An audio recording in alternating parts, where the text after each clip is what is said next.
Show. You are now listening to The Hunt Palmer Show on 104.5 ESPN Baton Rouge. Looking down the middle of the day. Live from the Mercedes-Benz of Baton Rouge studios.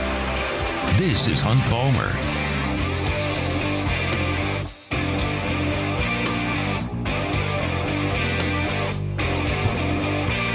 Welcome in. Hunt Palmer coming to you from the Mercedes-Benz of Baton Rouge studio downtown in the capital city on this Wednesday. About half the work week in the rearview mirror.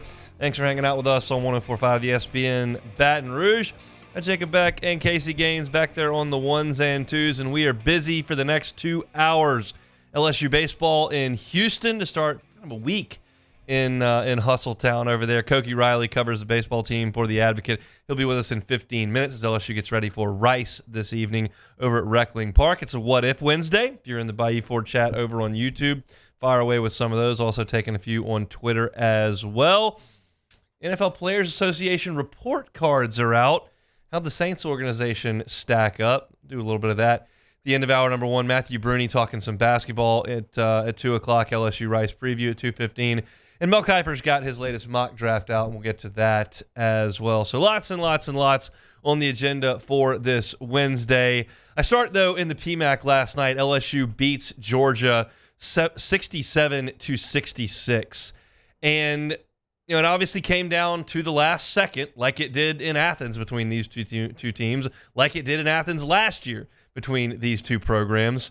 And LSU found a way to scratch and claw and get it done. We talked a couple of weeks ago about how LSU had really played 3 50-50 SEC games and had lost them all.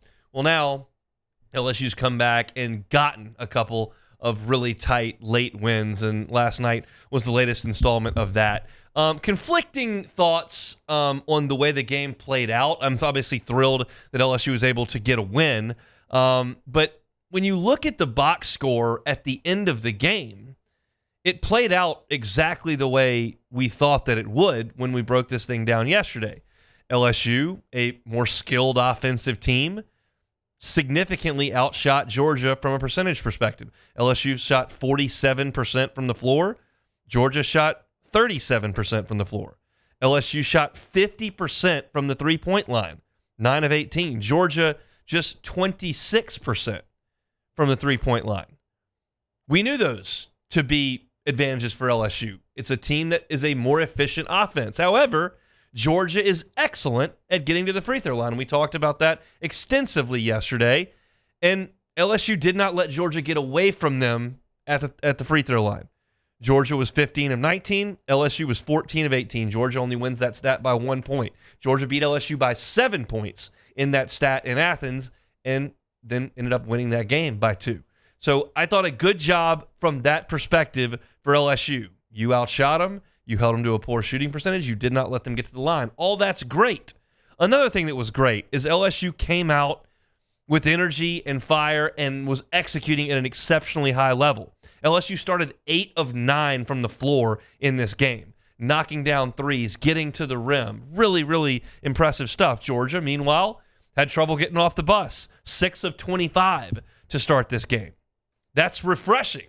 This is an LSU team that routinely falls behind by 15 points at some point and has to fight and scrap and claw its way back into the game time and time again. That was not the case yesterday. It was the inverse of that. LSU took control of the game, led by 13 at halftime, but unfortunately let Georgia back in. And they let Georgia back in for 2 reasons, but one chief among them.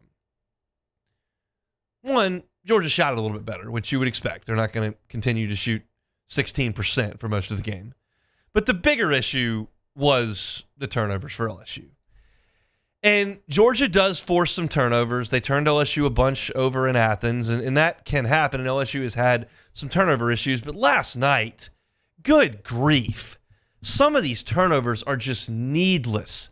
Will Baker's trying to execute a simple handoff screen, dribble handoff at the top of the key, and it just gets away. Jordan Wright's trying to dribble the basketball to penetrate, and he just runs off and leaves it. I mean, not forced turnovers. You're playing Nolan Richardson's Arkansas team, and they're pressing you for 40 minutes and reaching and slapping and trapping. Like, okay, you're going to turn it over a little bit. This Georgia team's not that good. these turnovers were needless. And it was ugly, ugly, ugly to watch. And when you think about turning the ball over a ton, you think about the effect it will have on the other end of the floor where a team is going to roll up a bunch of points off turnovers. That did not happen last night. Georgia only scored 13 points off of LSU turnovers. LSU scored 16 points on Georgia turnovers. So it wasn't the points going the other way. It was limiting LSU's shot attempts. Georgia had 59 field goal attempts in this game. LSU had 47. That's 12 more field goal attempts. Georgia shot 27 threes. LSU shot 18. They got so many more looks than you because you couldn't get to the end of a possession to get a shot up. If you just cut out 6 of these turnovers and create 6 more shot attempts, you win this game by 10 points. A lot of these turnovers are things they can improve on and clean up. It's late, but they can. And then some of it is, you guys are got to be gassed. Trey Hannibal and Jordan Wright played a ton of minutes. Trey Hannibal played 39 minutes in this game. Jordan Wright played 35 minutes in this game, and a lot of that is being primary ball handlers. Like, that's going to tax you because you don't have Jalen Cook out there. You don't have Carlos Stewart out there. Those are guys that, as of, we'll go back to preseason in October, you thought you very well could have. But you're asking Trey Hannibal and Jordan Wright to kind of do it all. And they combined for 5 turnovers, but Trey Hannibal had 8 assists, didn't force the issue from the three-point line like he did on Saturday, and he was 3 of 6 from the floor, grabbed his 6 rebounds and did a very good job. And then you got some help from Tyrell Ward once he got out of foul trouble, and he knocked down 2 threes. And Mike Williams knocked down 2 threes, and Imwani came off the bench. He hadn't played a lot, but he gave you 4 minutes and hit a corner 3. But this team is not deep at this point. You have lost. I really believe that when this team was assembled, that Matt McMahon thought Jalen Cook would be out there a ton, that Carlos Stewart would spot him, that he would have Damian Collins for 12 to 17 minutes a game. And right now, you don't have any of that. So you're limited in your rotation, but they're doing the best they can. And what they did late was, even though they relinquished the momentum of the game, they relinquished the lead that they had held for basically the entire game, they found a way to make the plays late. And I thought that LSU got into a really nice offensive set and created a good drive for Jalen Reed on that last offensive possession that they had. He was able to dump it off to Baker. And anytime, honestly, you get a 7-footer, the basketball, 2 feet from the goal, you've kind of accomplished what you were looking to do on the possession. And I'm at Pluckers getting ready for sports trivia. Sound is not great. It's not like I'm in the living room and can hear what everybody's saying. But when I saw it live on TV, I said, oh, that's a blocked shot. That's a lucky call that LSU got. You go back and look at it. They did not call the foul on the contest of the shot. They called the foul on Shewa bumping Baker as he went up. It was a body contact situation, not a play on the ball. And then Baker, to his credit, goes to the line and makes a couple of huge free throws when LSU absolutely had to have them. And look, he at that point was 1 of 3 from the line, so it wasn't like he was feeling it all night. He was not, but he went up there and made those 2 free throws. Then you got to get back on defense and hold Georgia and not let them do what they like to do, which is attack and draw a foul and get to the free throw line. I will be very candid about the defensive possession LSU played. I thought they did a good job of being active and disruptive. I thought there was a lot of contact around the rim. I would not have been surprised at all, nor would I have been incensed if they would have called a foul there at the end. They didn't. LSU was the beneficiary of a good whistle there, and trust me, I will take it. It is a long season. There are some times where you're going to get calls, or sometimes you're not. I thought that Georgia was over the back in Athens on the rebound that created the three-point play that got them that win. Didn't get that call in Athens. I thought there was contact on the shooter in Baton Rouge. The home team got that call too. Most of the time, that stuff's going to even out. I'll admit what I thought in real time, and I'm thrilled that it worked out the way that it did. LSU now has won 3 consecutive wins by a single point. That's really difficult to do, and there's some of that that's chance, and there's some of it that's making plays down the stretch. And that's what this team is doing now, far better than it did at any point early in the season. Now, a lot of those losses, Syracuse, Kansas State, Texas, were not close games. You didn't have a chance to execute down the stretch. But you got into conference play, and you didn't get it done against Georgia in a 50-50 game. You didn't make the plays you needed to beat Texas A&M here in Baton Rouge. You didn't make the one play you needed to make to go to Florida and get a win. And now, more often than not, they are. And so I feel like as I analyze this team, which is really all you can do, I say they're getting better. They're doing things more efficiently and more effectively than they did 3 months ago. There are guys on this team that are better players than they were in October. Tyrell Ward and Jalen Reed certainly come to mind. All that's very, very positive. And now you look up and you've got 7 league wins with 3 winnable games to play. Now, Vanderbilt played better last night, so that may give you a little pause entering that game. However, Arkansas looked worse, and that's a place you have to travel to next week. So maybe that's kind of a 50-50 type deal where, yeah, you think Vanderbilt's a little bit of a tougher game, but maybe Arkansas's a little bit of an easier game. And then you come home to play Missouri, who very well could be 0-17 at that point. And I've got real news for you. If a team comes into Baton Rouge at 0-17, they can see a light at the end of the tunnel where they don't have to go to practice anymore. Pretty candidly. You get up on that team, 15 points in the first half, you stretch it to 20 right after halftime, they may pack it up and say we're headed to Como. Weather's warming up. We got a little easier semester coming after we can get this in the rearview mirror. So they're in a position right now that I did not anticipate them being in. I did not think that LSU would get to 7 league wins. Now, there are some teams in this league that are worse than I thought. Missouri's certainly a lot worse than I thought. Arkansas is certainly a lot worse than I thought. A&M is worse than I thought they would be. You got good wins over Kentucky and South Carolina. We'll have to let the dust settle in this thing before we truly analyze it. But my gut tells me right now, things are moving in a positive direction for this team.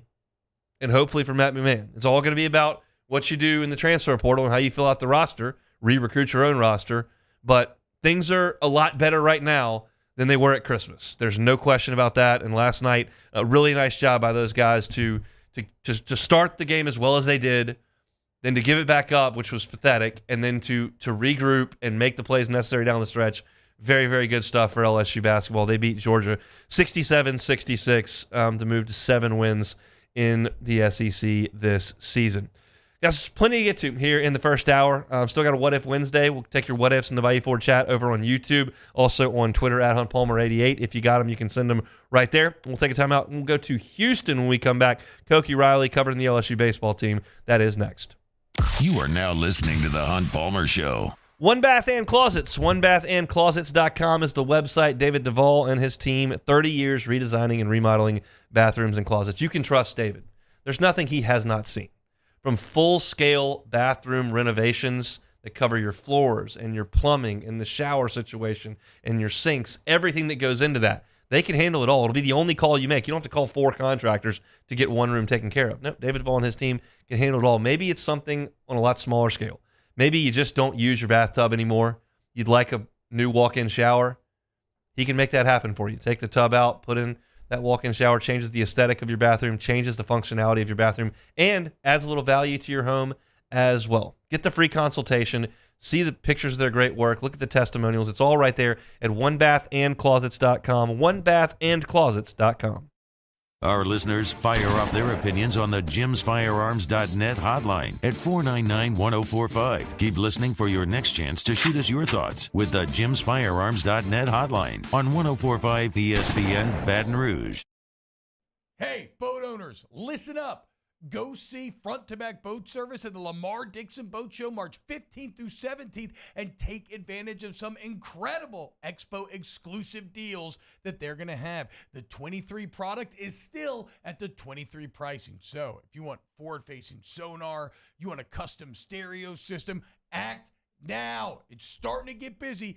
Get your boat ready for the summer with Front to Back Boat Service. Go see them at Lamar Dixon March 15th through 17th. Bayou Ford has new 23 Ford F-150 STX trucks for only $39,995.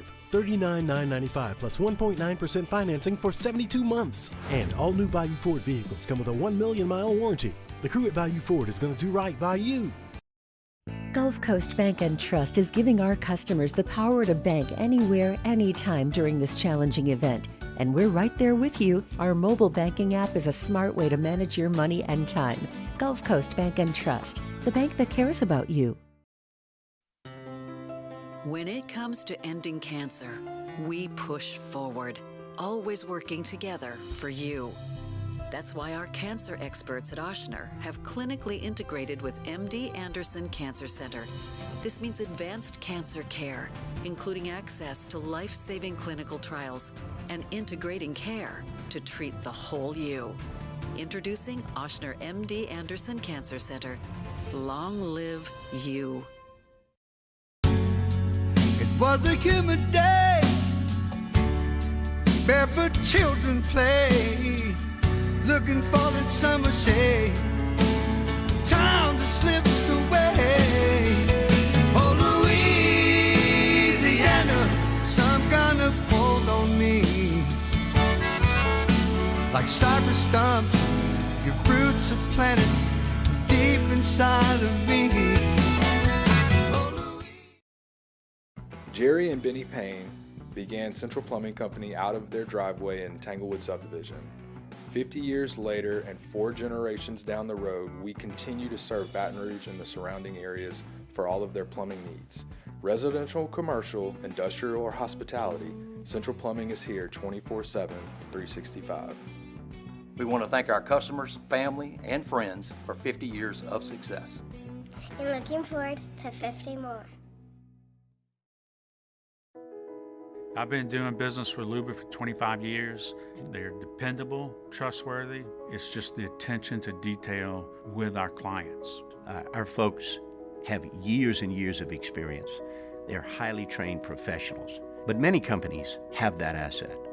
What I'd like to think makes Luba a bit different is that on Thursday's OTB, we recap LSU's midweek game against Rice, and we'll hear from the head man himself, Coach Jay Johnson. Plus, Coach Beth Tarina previews another big weekend for the softball team. Off the bench, 7 to 10 a.m., 104.5 ESPN.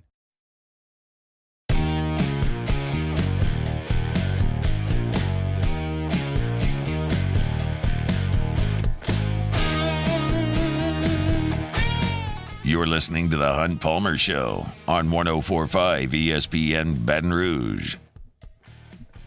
Houston, Texas, Minute Maid Park, going to house a lot of college baseball over the weekend. LSU will see Texas, Louisiana Lafayette, and Texas State. But before they get there, stop off at Rice University tonight at Reckling Park to face the Rice Owls. Koki Riley will be there for all of it. Covers baseball team for The Advocate with us every Wednesday and joins us now on the Tim's Firearms Hotline. Koki, how are you? Doing great. How's it going? Going well. Let's go back to the weekend before we move forward with the Houston trip. Jay was obviously a little bit testy on Saturday after 2 straight pretty poor offensive performances, albeit in a win on Saturday. I know y'all asked him a little bit about what was so bad, and he didn't exactly elaborate, but what's your guess on why he was uncomfortable with the way they played offensively on Friday and Saturday? I think a lot of it had to do with just being overly aggressive early in counts. I did the math after Saturday's game, I think it was, or might have been after Sunday's game, where I saw that 11 of the 27 outs they made, you make 27 outs in a 9-inning game. 11 of the 27 outs they made came on at bats where, Illinois pitchers only had to throw 2 pitches or less to get an out. That's just really poor if you're going up against kind of mediocre pitching, which is the way Jay Johnson described it on that matchup on Saturday. And I think you kind of saw a similar trend in the first weekend when they were struggling, and in the game that they lost on Friday. So I think overall they just needed to be more patient and need to be more selective at the plate. They're still drawing walks, but again, it's that consistency. It's like, can you do that at bat after at bat after at bat, which is what they did so well last year and even the year before. And they just don't have that now with this team because, again, I've said this a million times, but it's a younger team. It was a team last year that was built on, veterans like Cade Beloso and Gavin Dugas and even Dylan Cruz. And now you don't really have those guys anymore, and you're relying more on the Brady Neals and the Jared Jones of the world. And they're obviously very, very talented, but they just don't quite have, the experience and the patience at the plate, and the selectivity, and the stick to the planness, that the plan sort of approach that, those older guys were just so good at mastering. Is there some concern with how difficult the beginning of SEC play is, that the pitchers may have to hold the rope while these guys grow up? I guess my counter question to that is just like, what do you mean by concern? Do you mean by concern like they'll start SEC play at 500 or worse, or concern in terms of just like they're not going to be at the level that they once were? Yeah, I mean, I think it's in terms of SEC record. If you're looking at, going to and playing Vanderbilt in Florida and Tennessee and Arkansas and facing some of those arms they've got, and if the offense isn't quite where it was, are the pitchers going to have to take up the slack so that they don't dig themselves into a bit of a hole? Or do you think the offense will be ready to roll by the time they get there in 3 weeks? I think it's going to be a roller coaster ride throughout the rest of the year. I think there are going to be days where they look great at the plate and they're going to look fine. And, maybe it's because they face a weaker pitcher. Maybe it's because they just really lock into their plan very well that day. And there's just going to be some weekends where it's going to be really ugly. And you kind of saw it with the pitching more last year, right? Where there were moments where, like the Tennessee series, where the bullpen looked really good. And then there were moments like in the Auburn series or the Mississippi State series where they looked, totally clueless. And I think you could see something similar with that this year, because again, these are younger guys. They're going to have their ups and downs. And I think, when you build your program through high school guys and the way LSU does, you're not overly reliant on the portal, and you're not bringing in veterans. Tons of veterans. They bring in some, but again, it's no more than 5 or 6 guys every year, it seems like. When you're relying on those younger guys to sort of grow up, they're going to have growing pains. And I think if you're an LSU fan, you just have to I guess ride the wave a little bit with the offense. And I think this weekend's going to be kind of the first weekend where we kind of see, all right, where are they in that development curve? So yeah, that's part of the reason why I'm so interested in this Texas game, for example, because Texas has really good starting pitching, and really good pitching in general. So that's going to be like their first real major test of the year for the offense, at least. We'll get to that one on Friday night. Should be an incredible environment inside Minute Maid Park. But tonight they'll be at Reckling Park to face the Rice Owls. Cade Anderson will get to start his second in his young career. I thought he was really impressive last week. What do you think the expectation is for him tonight? Yeah, can he go 3, 4, 5 innings, something like that again? Show off that good fastball, show off that pretty solid command, especially for a younger guy. And then can he get his breaking ball going a little bit more? That's kind of what I want to see in this game. He didn't really use the secondary stuff to great effect last time out, and was still able to have a pretty good outing. So that's kind of what I'm curious of seeing, and how just what sort of steps that can he make in his second start. It's definitely going to be a tougher test against a Rice team that has a pretty darn good history and just won 2 out of 3 games against UL. Sure did. So that's the Owls come in playing some pretty good baseball. All right, let's go to Friday night. Your guess as to who LSU will start in that game. You have Gage Jump on full rest. You've got Thatcher Hurd on full rest, and you've got Luke Holman, who's throwing it awesome. How do you think Jay kind of handles it this weekend? My guess is Luke Holman. He's just been the best pitcher on this team so far this year. He deserves this start. You're pushing him up a little bit, but you're not really pushing him up that much.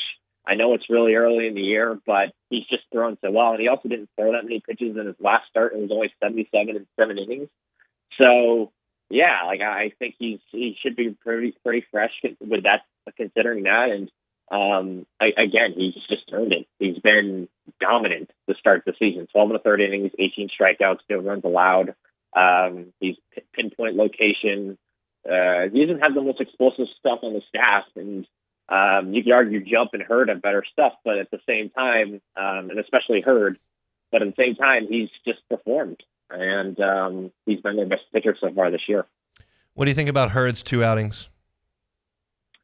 Ooh, I'd say up and down. I think he kind of got the short end of the stick a little bit in the second start. I think he was a little bit better than what some of the numbers showed. You still saw some of the inconsistency with a lot of the singles that he gave up against Stony Brook, but Stony Brook's also like a decent offensive team. We saw that in the second game that they played against them. He gave up a lot of singles in that outing, and the one double he gave up was mostly because Josh Pearson just misjudged the ball, and that was an extra run. So it's 3 runs and 4 1/3 when it didn't really look that bad. He even walked. I think he only had like 1 walk in that outing too. So his control has been a little bit better, I guess, to start this year than it was to start last year. And again, like, he hasn't been perfect, and I think the first start of the year was. I don't want to say inexcusably bad, but it wasn't great. And you definitely want to see better from a guy who is your quote unquote Friday night guy. But at the same time, I thought he was like, I thought he was a good bit better. Maybe not like leaps and bounds better, but he was definitely better in his second start. And I wouldn't be too concerned about him, I guess, in general moving forward. I just think that Luke Holman's been, again, their best pitcher so far. Hard to argue against that. Up the middle defensively, saw Stephen Milan make a couple plays at shortstop and given an opportunity. Braswell did get a couple of big hits over the weekend as well. So where are you with the middle infield right now? I think Braswell is very solid when it comes to just making the right plays and the easy plays up the middle at shortstop. But Milan obviously has, I think Milan probably has better range for that position, and definitely has the arm to play second base. The question is, does he have the arm to consistently play short every single day? I think he can fill in there and be perfectly fine, and to make the easy plays and make the plays ranging toward the bag and ranging toward his left. It's the off balance throws to his right, where you're only throwing off one leg, or you're jump throwing, or any of that sort of stuff that I kind of want to see. Can he make those throws consistently? Because again, like shortstop, that's your infielder. Shortstop's so tough because it's not just about range; it's about arm strength, right? And those guys are typically have the best arms on your infield. Those are your shortstops, right? So I'm kind of curious to see, can he do that on like a day-to-day basis? And I guess Ryan Kutrak's another guy. Like, he's a freshman, hasn't played too much so far this year, but him and Ashton Larson are the 2 freshmen that Jay Johnson wants to play more, but is having trouble figuring out how. I think Larson's definitely ready at the plate, and I think they like Kutrak defensively. So I just a couple guys to sort of keep an eye out for moving forward.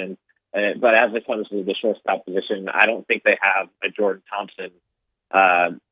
A guy who has that elite range to go along with the elite arm. They have a guy who has elite range, and they have a guy who can make the easy plays, but they don't really have a guy with an elite arm at that shortstop position. But, that's okay, because, like, Braswell's consistency with making the easy plays is something that they didn't totally have with Jordan Thompson, even if Thompson was better at making easy plays last year than he was the year before. So, I think the evolution of the position, and they're just in a different spot than they have been the last couple of years. Couple of recommendations: El Tiempo for fajitas, Pinkertons for barbecue. Enjoy your time in Houston, Koki. Thanks, man. Awesome. I'll keep those in mind. Thank you so much. He's Koki Riley, LSU beat reporter for The Advocate, covering the Tigers. They'll be at Reckling Park tonight, 7 o'clock first pitch. You can watch that one on ESPN+. And I found out over the weekend, the Astros social media pages, YouTube, Facebook, X, and their website, you can watch every game of this classic, LSU games and all the rest of them, on those social media platforms for free. So no worried about streaming or paying or any kind of issues that may have come up in Round Rock last year. I actually didn't have any issues with Round Rock last year, but a lot of people did. Free over the weekend, so LSU in Texas. 7 o'clock on Friday should be a dandy. All right, we'll come back and do some What If Wednesday. It's the Hunt Palmer Show. The Hunt Palmer Show. I'll tell you what I'll be able to do when I get home tonight. I'll walk in and I'll say, Alexa, play Hunt's music. Right through all the speakers. It's going to come out of my Pandora stations immediately. And it sounds awesome, and I'll be cooking some dinner and listening to some tunes, all because of the folks over at Audio Video Security Solutions. Mitchell Fisher and his team spent a couple days at my house getting everything all wired up, everything figured out. He gave me all the tutorials yesterday on the apps. It is all so easy to use. I'm completely inept when it comes to technology, and I can handle this kind of stuff because of the folks at Audio Video Security Solutions. Check them out at avssla.com. Check out their Instagram, avss_BR. Their work is fantastic. They're a local company here in Baton Rouge for your audio and your surround sound, your video, all your televisions, as well as your security system. We've got it all at the new Palmer House, and that's all because of the folks over at Audio Video Security Solutions. Check them out at avssla.com. In times of need, get a full list of phone numbers, websites, and other important emergency information on the Demco Stormwatch page at 1045ESPN.com. Value Chrysler Dodge Jeep Ram is taking $17,500 off new 23 1500 Bitcoin trucks. We're open for business in our beautiful new showroom and taking $17,500 off new Ram 1500 trucks. All new Bayou vehicles come with a 1 million mile warranty. The crew at Bayou Automotive is going to do right by you.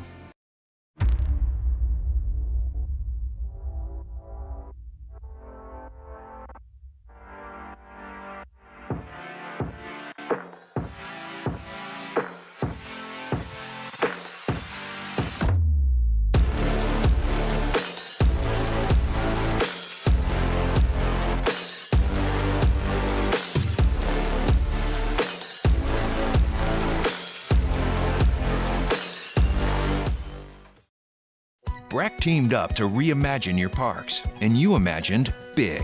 With your help, we went to work, creating 12 beautiful community parks across the parish. A family-sized water park, miles and miles of trails, and parks just for your dogs. There are more places to splash, to explore, to run wild, and even soar. You imagined, we delivered. Gold. BRAC, your #1 park system in the nation.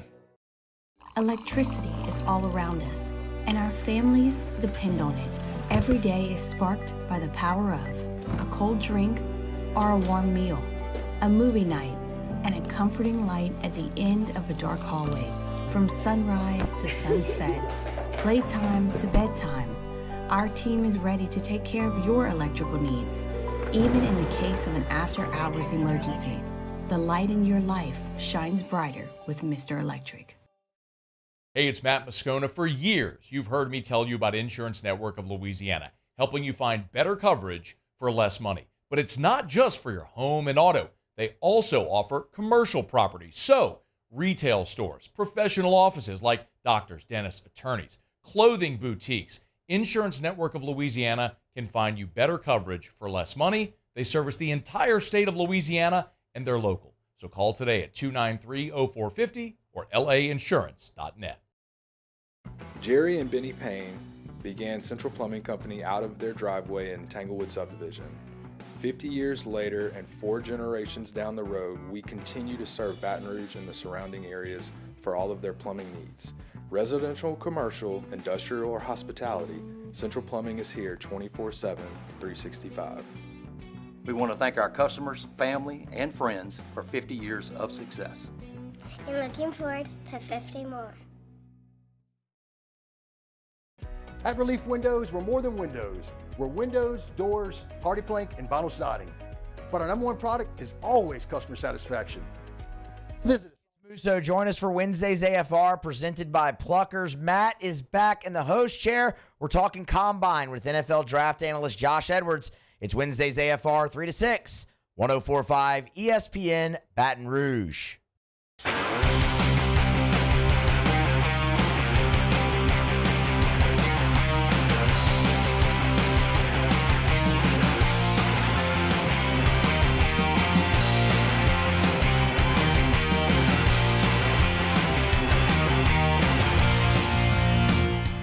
All right, today is the last day to sign up for the Citizens Bank and Trust holiday rebate. It's $1,000 in cash if you sign up. Simple as heading to 1045ESPN.com. It's our annual holiday rebate gift to you from Citizens Bank and Trust and 1045 ESPN Baton Rouge. This is the Hunt Palmer Show on 1045 ESPN Baton Rouge. Thanks to Koki Riley for jumping aboard from Houston, Texas. Matthew Brune talking some hoops in hour number 2. We'll also talk a little LSU players in Mel's latest mock draft at 2:30. Plus, I got to get you ready for LSU and Rice from my perspective a little bit later as well. The NFL Players Association came out with their annual report card where players anonymously are surveyed about their current organization. We'll get the Saints grades coming up at 1:45 in 10 minutes. But it's What If Wednesday. Time, space, reality. It's more than a linear path. Where a single choice can branch out into infinite realities. Follow me and ponder the question, what if? All right, first one here. What if you had to live the rest of your life somewhere outside of Louisiana? Where would it be? Oh, Lord. I don't want to do that. I'm in the minority there. I think a lot of people, it's too hot. Oh, the politics. You see our roads, these schools are bad. There's a lot of negativity surrounding the state, but I like it here. My family's here. LSU's here. I like the people here. I love the weather here. I'm okay when it's hot. So I don't really want to go anywhere. If you made me, there are so many factors in that. I love the weather in Southern California. I don't want to deal with the cost of living out there. I could see living in Destin. I've spent some time there. It's nice, but I don't want to live anywhere else. I know, that's why I asked. I figured that you wouldn't, so I wanted to get an if I answer. had infinite cash, I could do some pretty cool things a lot of different places. But in my current financial situation, I'm thinking the Panhandle of Florida, honestly, even though that's not the most desirable place on earth. That's probably where I'd be headed. I could get back here, and it's nice there. I can play some golf. That's probably what it's going to be. All right, moving on. What if you had to erase one LSU championship from history, baseball or football? Which would it be and why? Well, I wasn't really. Well, I wasn't here for 58 either. I guess that's true, that's probably one that I would look at. If you're talking about the recents, I can't. Obviously, there's no chance I'm taking away the 19 football season. I can't take away the 03 football season. That's everyone's kind of first. And 07, I was in college as a sophomore. That was so much fun. I went to every game, drove everywhere, went to every game they played. I was there that year, so that one would be tough to take away too. Then you start looking at baseball. I don't remember 91 or 93, so I would have no problem taking those away. I was 3 and 5 when those went on, so I could take those away. But I guess the answer here, if I have to answer the question, I'm going to take away 93. No offense to anyone that was on the 93 team, but maybe I need 91 to kickstart the run and making LSU legitimate as a national title. And then I've got the ones that I remember, so I'll keep those. So 93 is going to have to go. Sorry, 93 team, but that's the one I don't remember, and it's not the first one, so that's the one that's going to have to go. All right. What if you could only watch one Seinfeld episode for the rest of your life? My favorite Seinfeld episode is I'm certainly the only person alive who thinks this one's the best. It's the stupid one at the car dealership where George is trying to Jerry's trying to buy a car, and Putty and Elaine keep breaking up, and Jerry's trying to get the insider's deal, and George is dealing with the candy bars and all those guys, and Kramer's trying not to get gas. And that one, I just crack up every time. I don't know why. The more famous ones are Festivus and the contest and the marine biologist and all that kind of stuff, and I love all those too. I love almost every episode of Seinfeld, but that marine biology, the car dealership one just kills me. What if LSU hosts a college football playoff game this December? Where will that rank in all-time atmospheres in Tiger Stadium? It would certainly be unique. I'm not here to tell you that it would certainly be a better environment than some of the games that we've seen. 2012 Bama comes to mind. I wasn't there for 2022 Bama, but I'm told that was quite good. Obviously, some of the all-timers with Georgia in 03 and the Florida 97, and I don't. It's so different, but so it would be unique because it would have never been done before. It'd be one of a kind. I'd really like to see it. Of course, that means LSU doesn't get a bye, and they're playing for their life right out of the chute. But Yeah, I mean, I would love that. There's a chance for some chilly, cool weather as opposed to those September games where we absolutely cook out there. It would be awesome to have a home playoff game, and eventually that's going to happen. LSU's going to get a home playoff game. I can't speak as confidently for the folks in Starkville or Columbia, South Carolina, but LSU will get one eventually. I just hope it's sooner rather than later. What if Will Wade was the coach whenever Ben Simmons was at LSU? That team would have been good. I don't. People probably don't remember that the Simmons team was not an absolute failure. They went 11-7 in SEC play. They won 19 games. Now, the last game they played, they scored 38 points against A&M, and the team basically quit and turned down an NIT bid. But that team had some reasonable players on it. You, of course, had Simmons, who had a good year, despite the fact that he felt like he was being held hostage by the NCAA, apparently, based on his documentary. But you had a senior Keith Hornsby. You had Antonio Blakeney. You had Tim Quarterman, who was a veteran on that team. Craig Victor was on that team as well. Josh Gray was a talented guard they had on that team. Jalen Patterson could shoot it a little bit. I mean, it's not going to be a Final Four team, but with Wade on that bench and hoping to keep things together and assuming you could keep Simmons in line. Like, I didn't know any of this at the time, but I don't have really any problem watching the documentary on Ben Simmons and suggesting that he probably wasn't the best teammate in the world. I wasn't there. I wasn't at practice. I wasn't at class. I wasn't on the team plane. I wasn't in the locker room. Like, I don't know that, and I don't have a specific instance, but just watching that documentary with his total displeasure with not being paid and this whole deal where he's going to Walmart with nothing in his checking account, even though his sister's right down the road and has a good job with Nike and can probably buy him some groceries. He probably wasn't very happy and wasn't a great teammate, but the personnel on that team was pretty good, and I think if you get Will Wade on the bench there, that they're a better team than they were. They probably win 13 league games, I would guess, and they're a 7 or 8 seed in the NCAA tournament, and then you kind of see, but we'll never know. All right, last one here. What if LSU wins out and wins 2 games in the SEC tourney? We're talking about the men's basketball team, obviously. Yeah. Bubble team, question mark. No, their net this morning is 90. So it's just they're just not even remotely in the conversation. I realize that their conference record would suggest that they'd be in the mix because last year Mississippi State got into the play-in in Dayton with a losing conference record. But they had a nice go of it in non-conference, had a couple of big wins. LSU does not have that. You've got a tough loss to Nichols. LSU has 4 quad 1 wins right now. And if you go back like high up in the net, like Wake's going to make the tournament, and they have 2 quad 1 wins. Mississippi State is probably in the tournament right now. They're a bubble team, but they're probably in. They have 3 quad 1 wins. LSU has more than that. Villanova only has 3 quad 1 wins. Texas is going to make the NCAA tournament, I think. They've got 5, 1 more than LSU. So you're in the mix there, but the rest of the metrics are really bad. Your efficiency numbers aren't very good. I saw Brad Brownell, Clemson's coach, was talking about the Big 12 manipulating the system a little bit, playing really bad teams, but blowing them out by 40, so your efficiency numbers look really good, and that matters to the net. LSU doesn't have huge wins and doesn't have great efficiency numbers, and the net is awful at 90. So I wonder how much that Nichols lost. I wonder how much that it's not that bad. It probably isn't that much. It's not that bad. It's probably 5 or 6 spots. Yeah. I mean, it's not like 20, like some sort of albatross deal. It's not good, but it's not that big a deal. It's just there's just not enough in the numbers for LSU, and that's something that man's going to absolutely have to take into account moving forward.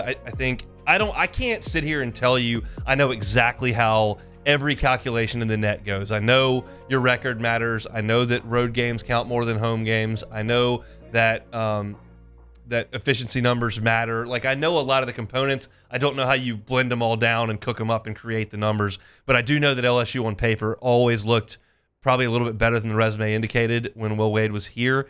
He had a method to that, and it needs to be something that Matt McMahon looks at as far as his non-conference, because it's great to get Kansas State in here, and it's great to go to Syracuse, and I'm thrilled that they went to Houston and played Texas. All those are really good games, but every game needs to matter, and it needs to be more of those Lipscomb teams, those Belmont teams, those type of teams that are older, that are going to win 20, 23 games, those teams help your metrics. And playing, the funniest thing is Mississippi Valley State on this. I have not checked on them lately to see if they've won a game yet, but we're about to. I don't think they have. I know I can go all the way to the bottom of the net because they're dead last. There they are. They got a win. Oh, they did. They're 1-27. Got a quad 4 win. I'll have to check during the break, see who they beat. When we come back, though, we're talking a little bit of the Saints. How do the players within the organization feel about the operation of the organization? That's next. You are now listening to The Hunt Palmer Show. Our listeners fire off their opinions on the jimsfirearms.net hotline at 499-1045. Keep listening for your next chance to shoot us your thoughts with the jimsfirearms.net hotline on 1045 ESPN Baton Rouge. Gulf Coast Bank and Trust is giving our customers the power to bank anywhere, anytime during this challenging event. And we're right there with you. Our mobile banking app is a smart way to manage your money and time. Gulf Coast Bank and Trust, the bank that cares about you. There it is, the extra mile, on the border of expected and extraordinary, for those willing to go further, like vans customized for work or play, with safety and tech to keep you connected, supported by a 5-star sales, service, and finance team, and backed by the 1-star you know. So go the extra mile. It's never crowded, because so few have what it takes to go there. Mercedes-Benz Vans. He's here. Anyone want a Coors Light? Oh, shoot, I forgot to play the song. I got a guy who can fix this. The Windsor Senior Living Community in Mandeville, Louisiana is a beautiful, vibrant apartment community geared towards seniors. They are nestled right in the heart of Mandeville, where seniors live a more carefree lifestyle in spacious apartments with the peace of mind that comes from having a little extra help. Call the Windsor at 985-624-8040 to schedule a lunch and tour. Come see how the Windsor can be your passport to peace of mind. I've been doing business with Luba for 25 years. They're dependable, trustworthy. It's just the attention to detail with our clients. Our folks have years and years of experience. They're highly trained professionals, but many companies have that asset. What I'd like to think makes Luba a bit different is that we use those talents in a way that truly is dedicated to serving the needs of the folks who depend on us. Dylan Cruz here to tell you about Six Rings Baseball and Softball Camp. If you live on the North Shore and play ball, go to Six Rings Camps with former LSU assistant coach Dan Canaveri. His knowledge is second to none, and your child will improve and have fun doing it. Camps were held at Coquille Park and Six Rings Academy in Covington with 4 sessions over the summer. Full day and morning only sessions are available from ages 7 to 13. Go to sixringsbaseball.com or call 985-206-9096. Learn the game to love the game. Breck teamed up to reimagine your parks, and you imagined big. With your help, we went to work, creating 12 beautiful community parks across the parish. A family-sized water park, miles and miles of trails, and parks just for your dogs. There are more places to splash, to explore, to run wild, and even soar. You imagined, we delivered gold. Breck, your #1 park system in the nation.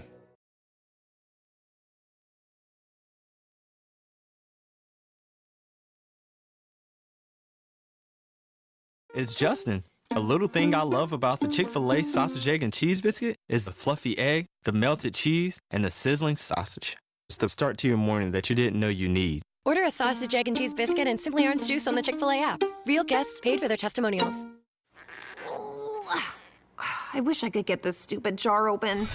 Jars can be tough, am I right? Who are you? And how'd you get in my kitchen? It's me, Flo, and I'm here to grant your wish of easily switching to Progressive and helping you get a discount that honors the time spent with your previous insurer. Great, but what does that have to do with getting this jar open? Nothing. So you can't open this? Oh, I just do insurance. Jars, I leave to the professionals. Sign up for Progressive and opt into more savings. Progressive Casualty Insurance Company and Affiliates. Not available in all states or situations. On Thursday's OTB, we recap LSU's midweek game against Rice, and we'll hear from the head man himself, Coach Jay Johnson. Plus, Coach Beth Tarina previews another big weekend for the softball team off the bench, 7 to 10 a.m. 104.5 ESPN.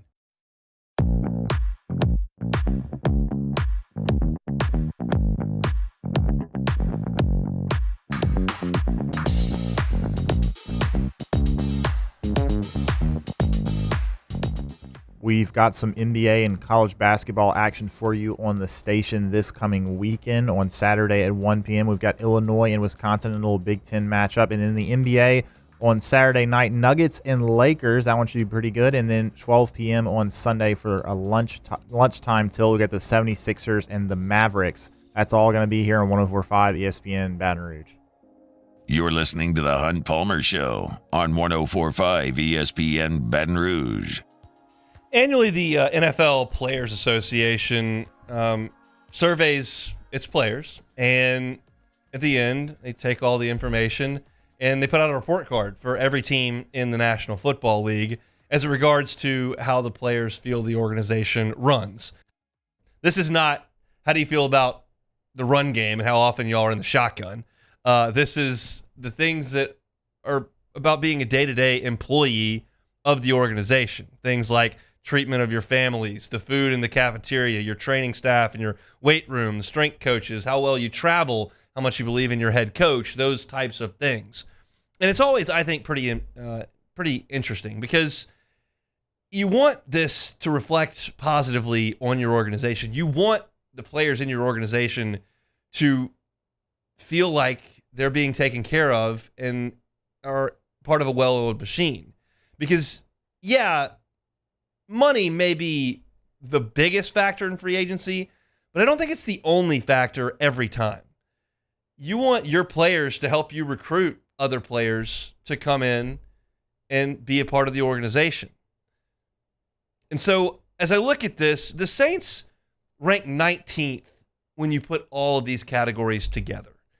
And that's not great. That's not exactly what you want.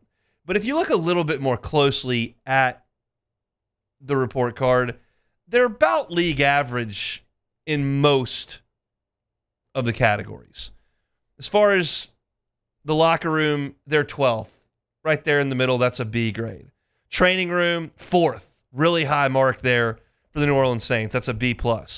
Training staff, weight room, strength coaches, all those rank right in the middle of the league, get an A or a B grade there. Team travel, 7th in the league. I think that's really important. Travel's a big deal in the NFL, and the Saints do that very well according to their players. They get a B there. Ownership with Gail Benson, you've got 11th in the NFL. That's a B+ grade. All those look really, really good. But there are a couple that are dragging this thing way down.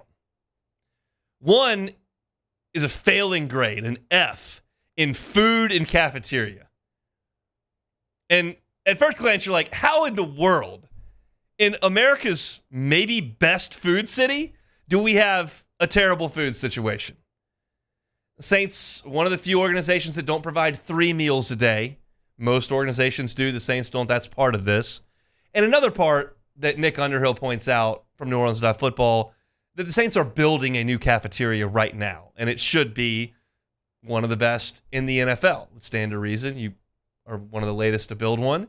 You ought to have it figured out. So that's fixable, and it appears to be being fixed. Treatment of the families, the Saints were way down the list at 20th. They get a D+ there. Appears that some of the families were having some trouble getting some information. That's something the Saints have got to clean up. You've got to have a really good relationship with the people in your organization. That's vital. Got to do that. Incidentally, just to kind of steer right off to the side before I go back to the last piece here, the Chargers charge their players for daycare services. $75 for your first kid, $50 after that. Come on. What are you doing? We got a multi-billion-dollar organization. It's not mom and pop daycare down the road. It's a multi-billion-dollar organization. Do not take $75 from your players to babysit their kids. Absurd. But that's a Chargers issue, and Jacob calls them the Bush League Bolts all the time. Saints get a low grade on treatment of families. That's something they've got to clean up. But I thought one that was revealing here, while the grade says B-, where it ranks in the league is concerning. Dennis Allen, as head coach, ranks 29th in the NFL when you look at the feedback from his players. That's not surprising, and it is concerning. Dennis Allen does not get a lot of love on these airwaves. Matt from 3 to 6 has made his case clear about Dennis Allen. Charlie, right before me, has made his case very clear about Dennis Allen. I've said the same. I don't feel like Dennis Allen is a great leader of an NFL organization. Do I like him on 3rd and 8? Yeah, I think he's pretty good there. I think he's pretty good at evaluating talent on the defensive side of the ball. Do I know about him running an entire organization day to day, making decisions in game? I don't know, but I don't have all the information. The players have most of it. They rank him 29th in the NFL when compared with their peers. That's a problem.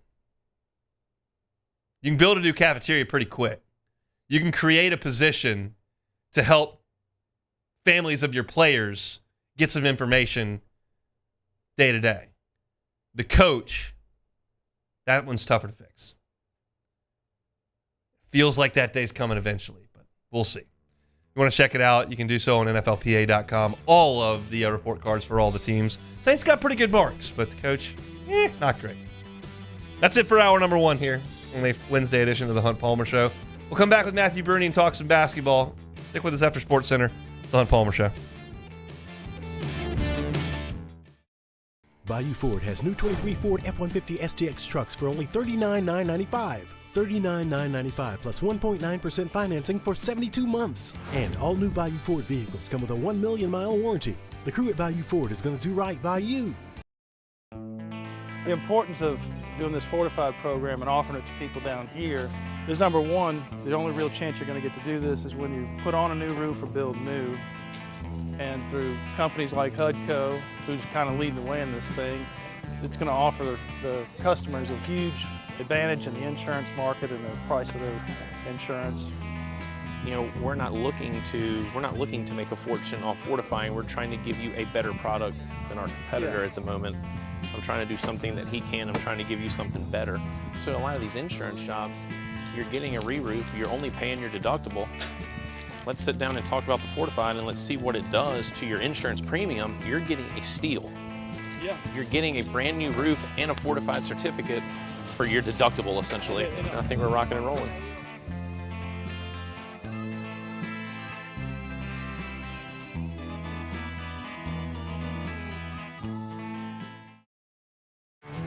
There it is, the extra mile, on the border of expected and extraordinary, for those willing to go further, like vans customized for work or play, with safety and tech to keep you connected, supported by a 5-star sales, service, and finance team, and backed by the 1-star you know. So go the extra mile. It's never crowded, because so few have what it takes to go there. Mercedes-Benz Vans. Electricity is all around us, and our families depend on it. Every day is sparked by the power of a cold drink or a warm meal, a movie night, and a comforting light at the end of a dark hallway. From sunrise to sunset, playtime to bedtime, our team is ready to take care of your electrical needs. Even in the case of an after-hours emergency, the light in your life shines brighter with Mr. Electric. Hey, it's Matt Moscona. For years, you've heard me tell you about Insurance Network of Louisiana, helping you find better coverage for less money. But it's not just for your home and auto. They also offer commercial property. So, retail stores, professional offices like doctors, dentists, attorneys, clothing boutiques. Insurance Network of Louisiana can find you better coverage for less money. They service the entire state of Louisiana, and they're local. So call today at 293-0450 or lainsurance.net. Jerry and Benny Payne began Central Plumbing Company out of their driveway in Tanglewood Subdivision. 50 years later and 4 generations down the road, we continue to serve Baton Rouge and the surrounding areas for all of their plumbing needs. Residential, commercial, industrial, or hospitality, Central Plumbing is here 24/7, 365. We want to thank our customers, family, and friends for 50 years of success. And looking forward to 50 more. I've been doing business with Luba for 25 years. They're dependable, trustworthy. It's just the attention to detail with our clients. Our folks have years and years of experience. They're highly trained professionals. But many companies have that asset. What I'd like to think makes Luba a bit different is that we use those talents in a way that truly is dedicated to serving the needs of the folks who depend on us. At Relief Windows, we're more than windows. We're windows, doors, hardy plank, and vinyl siding. But our #1 product is always customer satisfaction. Visit us online at reliefwindows.com. Oh, by the way, we do shutters too.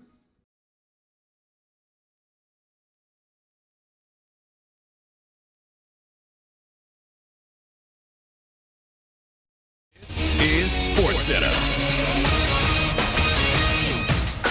I'm Christine Lisi. Caleb Williams shut down rumors he doesn't want to play for the Bears. In his first comment since declaring for the NFL draft in January, the projected top overall pick told ESPN's Pete Thamel he'll be excited if Chicago drafts him #1 in April, and will be just as excited if the Bears trade the pick and he's drafted by somebody else.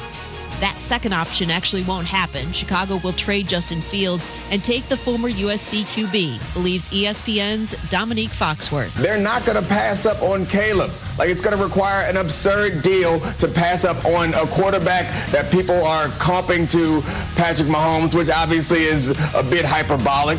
But they're not going to pass up on Patrick Mahomes again when they did it once in the past. Dominique on Get Up, he was referring to 2017 when Chicago drafted Mitch Trubisky 2nd overall and Kansas City took Mahomes at 10. The Chiefs releasing receiver Marquez Valdez-Scantling, saving $12 million on their salary cap. A new contract for Kansas football coach Lance Leopold, significant raise in average salary to over $7 million a year. The deal doesn't feature any new years. Hey, it's your resident Super Bowl champ, Chris Kennedy, coming up Thursday. In honor of Leap Day, I'll tell you the athlete or the team that will take a huge leap next season. It's Unsportsmanlike, 6 a.m. Eastern, right here on ESPN Radio, ESPN2, and ESPNU.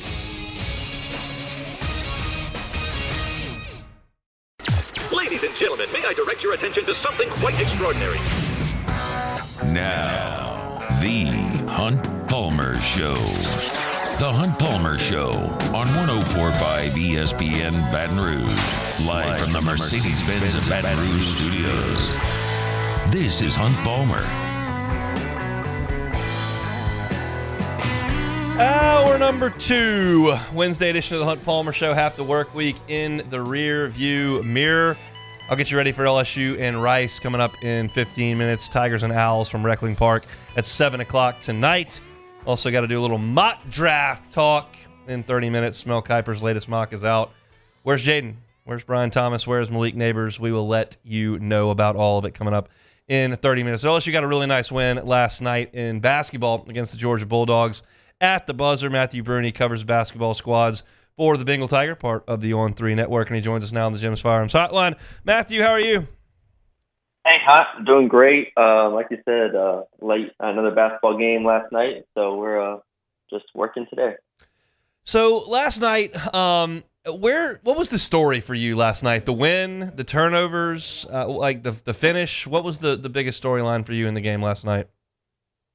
Yeah, ultimately it just has to be getting the win. I think for this team, wins are hard to come by, and they've lost a lot of close games, and it felt like it was going to be another one of those games where they were going to let it fall by the wayside at the end, especially when they got the offensive rebound and it looked like they were going to find a way to score. I was telling some of the other media members it felt a lot like the Nicholls State game in Game 2 of the season, in the sense that it was ugly. LSU just fell apart in the second half, and Georgia was not very good. So it was a basketball game between two teams that did not look very good, but, you find a way to get that win and, prop yourself up a little bit, up to 7-8 before going into the last 3 games.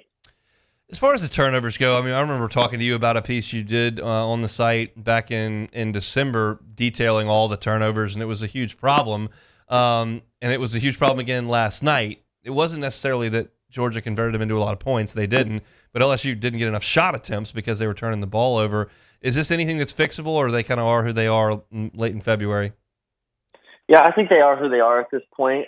Georgia's not a very good defense. They are kind of aggressive, though, so that was the one thing they did have going for them. But I think just in general, we've talked about it, like, they can win games without Jalen Cook or without another guard, but ultimately, and Trey Hannibal didn't even, play that poorly as far as, like, turnovers go. I think he had 2. But at the end of the day, you just need another initiator, another creator, and it was really tough to come by. And when things started getting tight, it's like, all right, well, we have Jordan Wright, and Jordan did a good job getting to the free throw line, but overall offensive creation is just a major problem without Cook. Yeah, and so Tyrell Ward has taken on a little bit more than I probably anticipated that he would. What do you make of the development in his game?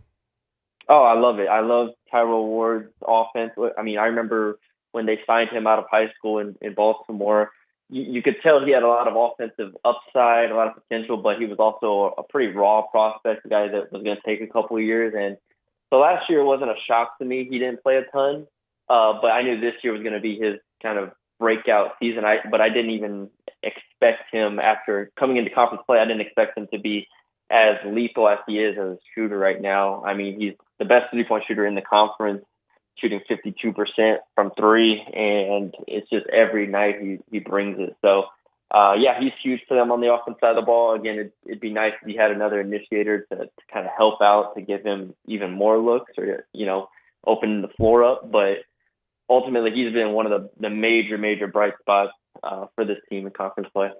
Spilt milk and whatnot, but I mean, how big a deal was not having Tyrell Ward in the second half of the game on Saturday?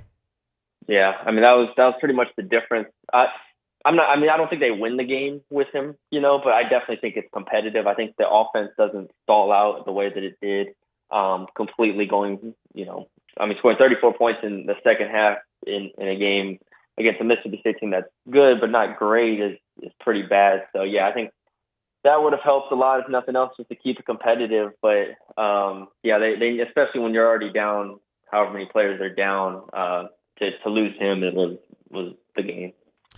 What do you think of the last sequence for LSU on offense that created the Will Baker free throws, and kind of what they did to get into that situation?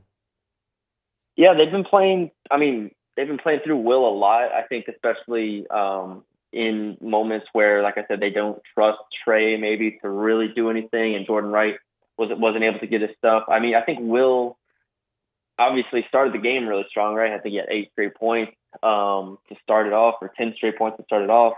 But as the game went on, Georgia put a little bit more size on him. They stunned it at him more, and it was really disheartening to watch him kind of just fumble the ball away, and it seemed like Hunter Dean would be able to close the game. But Matt McMahon kept going to him, kept opening up opportunities, and put him at like the dunker spot, to where when they were able to get to the paint and draw 2, he was the beneficiary. So he got to the free throw line, knocked him down, and we've seen him hit some big shots in the past couple games, right? He hit the big 3 earlier, and I think he's just a veteran guy that at the very least is out there trying, and he's composed, and he's going to give you what he's got. 7 conference wins. What does that mean? It means that they've reached the mark that I said would be a good season for them coming into the year. I said, if they can get to 7-11 in conference, I think it'd be a very good year, a big step up from going 2-16, and now 7-8, 3 games left. I probably would pick them to go 2-1 in this stretch. I don't, however that slices up, but that would get you to 9-9, and that would be a massive year for Matt McMahon to continue to set the foundation for this program. You probably haven't looked at Vanderbilt at all. LSU played them, obviously, right at the beginning of conference play, but they got a win last night against Arkansas. Magnon's a pretty good player, but they had a pretty poor year, and I think Vince Carter's got about 3 weeks of employment, or Jerry Stackhouse has got about 3 weeks of employment left there in Nashville. But how do you like LSU's chances to go to Memorial and win? Yeah, I felt a lot better before they beat Arkansas. Yeah. So, but no, it should be an interesting one. I think the LSU will be fine. Ultimately, we saw in the first game, LSU didn't play great, won the game by 8 at home. I think LSU's offense should be fine, whether it has Cook or not. And ultimately, it's about the mindset, I think, of going on the road for this team and finding a way. I will say the one thing I've been the most impressed with this team, and I think I've said this before, is just the experience and the poise. And it's kind of trickled down to, I think, Tyrell Ward and Jalen Reed and even Mike Williams when he's on the court. It's a very poised team, so I feel pretty good about them going on the road now against Vanderbilt. You mentioned those three. My contention has been like, how am I supposed to assess a program when you don't have any assurances that anybody's going to be back year to year? Just that's the nature of this sport. But what do you think about the health of the program, understanding there are a lot of guys that are going to move on that are older, that are out of eligibility, but that the young guys seem to have made some strides from Halloween?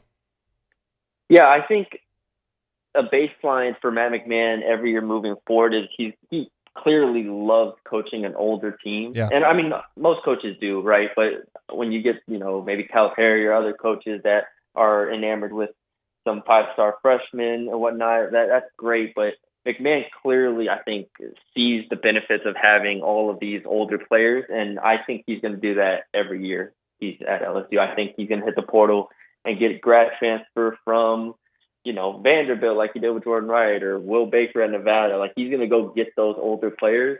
And then you fill in with 2 or maybe 3 freshmen coming in every year to kind of supplement the departures that you lose in the portal. So, I think you're right. Who knows if Jalen Reed, Tyrell Ward, Mike Williams, it would be great, and they've played a lot if they stayed around. But if 1 or maybe even 2 end up hitting the portal, who knows what happens. But at the very least, I think McMahon's figured out kind of a formula for being competitive in the SEC. Now it's just about getting that top-end talent in here. He's Matthew Brune, covers the LSU basketball beats for the Bengal Tiger, part of the On3 network. He, Billy, and Buddy. Shay Dixon doing an awesome job, and we appreciate his time. Matthew, thanks, man. Yeah, thanks for having me, Hunt.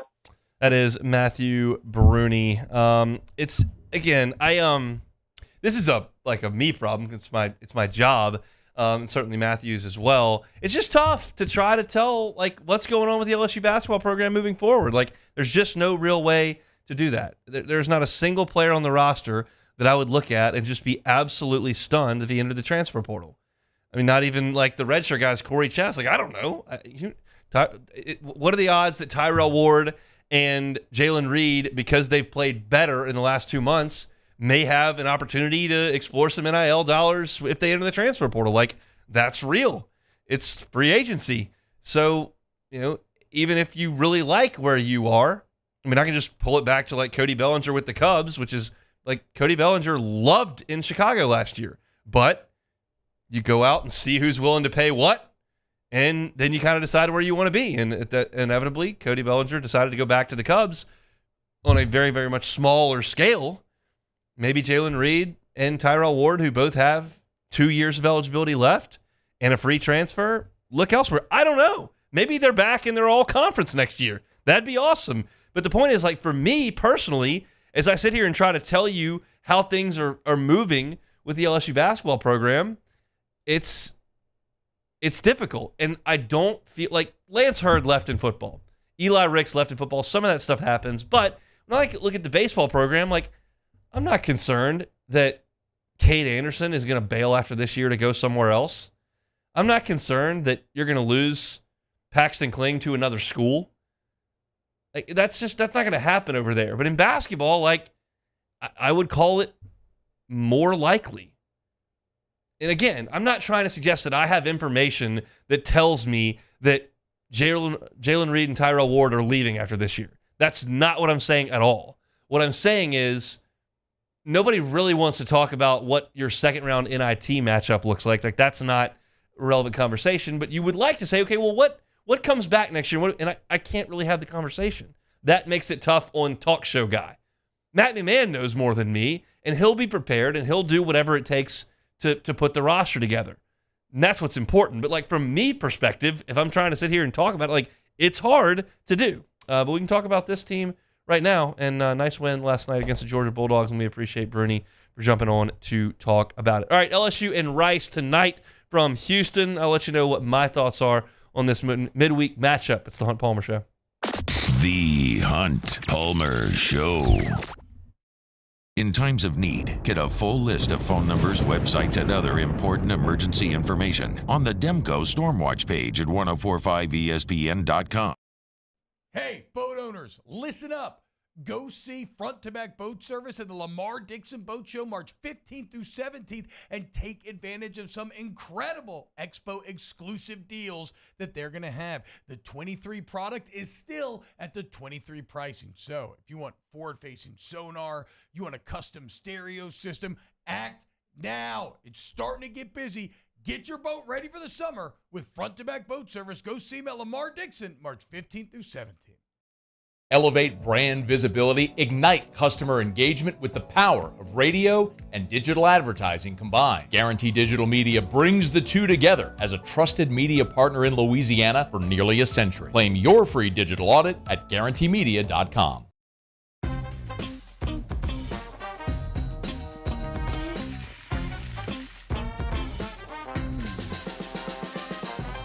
The best kept secret in town is out. Discover Tallulah at the Renaissance Hotel on Bluebonnet. Dylan Cruz here to tell you about Six Rings Baseball and Softball Camp. If you live on the North Shore and play ball, go to Six Rings Camps with former LSU assistant coach Dan Canaveri. His knowledge is second to none, and your child will improve and have fun doing it. Camps were held at Coquille Park and Six Rings Academy in Covington with 4 sessions over the summer. Full day and morning only sessions are available from ages 7 to 13. Go to sixringsbaseball.com or call 985-206-9096. Learn the game to love the game. Breck teamed up to reimagine your parks, and you imagined big. With your help, we went to work, creating 12 beautiful community parks across the parish. A family-sized water park, miles and miles of trails, and parks just for your dogs. There are more places to splash, to explore, to run wild, and even soar. You imagined, we delivered. Gold. Breck, your #1 park system in the nation. There it is, the extra mile, on the border of expected and extraordinary, for those willing to go further, like vans customized for work or play, with safety and tech to keep you connected, supported by a 5-star sales, service, and finance team, and backed by the 1-star you know. So go the extra mile. It's never crowded, because so few have what it takes to go there. Mercedes-Benz Vans. Electricity is all around us, and our families depend on it. Every day is sparked by the power of a cold drink or a warm meal, a movie night, and a comforting light at the end of a dark hallway. From sunrise to sunset, playtime to bedtime, our team is ready to take care of your electrical needs. Even in the case of an after-hours emergency, the light in your life shines brighter with Mr. Electric. Hey, it's Matt Moscona. For years, you've heard me tell you about Insurance Network of Louisiana, helping you find better coverage for less money. But it's not just for your home and auto. They also offer commercial property. So, retail stores, professional offices like doctors, dentists, attorneys, clothing boutiques. Insurance Network of Louisiana can find you better coverage for less money. They service the entire state of Louisiana, and they're local. So call today at 293-0450 or lainsurance.net. Jerry and Benny Payne began Central Plumbing Company out of their driveway in Tanglewood subdivision. 50 years later and 4 generations down the road, we continue to serve Baton Rouge and the surrounding areas for all of their plumbing needs. Residential, commercial, industrial, or hospitality, Central Plumbing is here 24/7, 365. We want to thank our customers. So join us for Wednesday's AFR presented by Pluckers. Matt is back in the host chair. We're talking Combine with NFL draft analyst Josh Edwards. It's Wednesday's AFR 3 to 6, 104.5 ESPN Baton Rouge.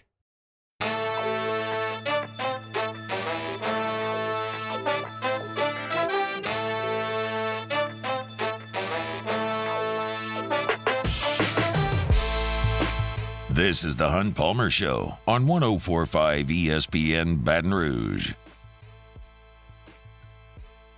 Rare road midweek outing for LSU baseball tonight. 7 o'clock, Reckling Park in Houston. It'll be LSU and Rice. You want to listen to that one, you can do so. Actually on 100.7 The Tiger tonight. One of our sister stations, the Matt McMahon radio show, will be on Eagle 98.1 from TJ Ribs. So you can listen to that there. You can listen to baseball on 100.7 The Tiger. 7 o'clock. You can also stream it on ESPN Plus. if you would like to watch. This is LSU's first trip to Reckling Park in 22 years. First time since LSU went there for a super regional and did not score. So hopefully the Tigers are able to score tonight. They had 2 days to score in that one and weren't able to do it. LSU and Rice have good amount of postseason history, as you would imagine. Two programs that over the last 25 years have had a lot of success. Wayne Graham, legendary coach there at Rice. And you look back at some of the moments between these two teams. I can vividly recall in 2008 when LSU went up to Omaha after that long win streak, and they had beaten Irvine in the last game at the old box to get to Omaha, and Blake Dean ripped a 3-run double off the wall in left field to beat Rice in Omaha at Rosenblatt. And I can remember being upstairs at my parents' house just screaming as the Tigers were circling the bases. I think Jared Mitchell was the last run to score there, and Dean had a huge one. LSU and Rice played in the 2009 Super Regional when LSU won the national championship that year. Anthony Rendon was on that Rice team. I think he broke his kneecap sliding for a foul ball and missed the rest of that Super Regional. But crazy game a couple of years ago in a regional between LSU and Rice that was here in Baton Rouge. So a lot of history. Rice came over for a Wally Palniff Junior Classic one year, beat LSU in New Orleans. So it's not the program that it once was, but still a storied program and a quality midweek opponent for LSU. Rice went to Lafayette and took 2 out of 3 from Louisiana Lafayette over the weekend. They won the first 2 games before ULL won the finale there.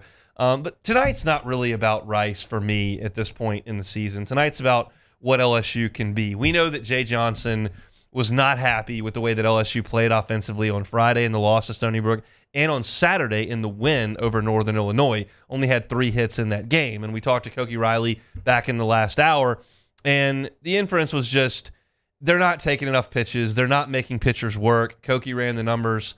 A lot of their outs in that game came with 2 pitches or less. The game was over in 2 hours and 7 minutes. Jay Johnson said he wanted to vomit after that.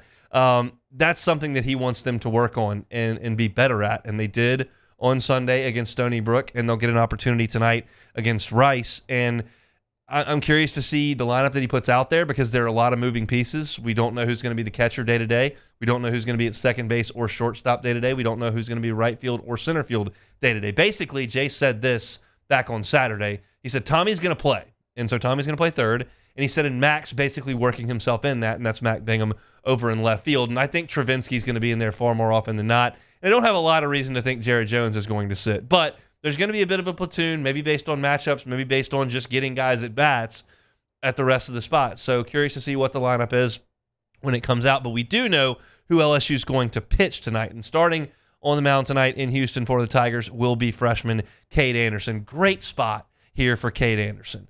I was really impressed with him last week. I thought in that Monday game, his stuff looked fantastic. He was throwing the ball hard, mid-90s with the fastball. He showed a couple of really nice breaking balls, got some strikeouts. There were a couple of walks, and that's something that he's just going to have to continue to clean up. But this is a great chance if he can go out there and give them 3 to 4 innings. I'd be really encouraged. In looking at LSU's bullpen, did not, even back in the fall, really factor in Cade Anderson and Jake Brown at that time, who I thought was a left-handed pitcher, as high-leverage guys.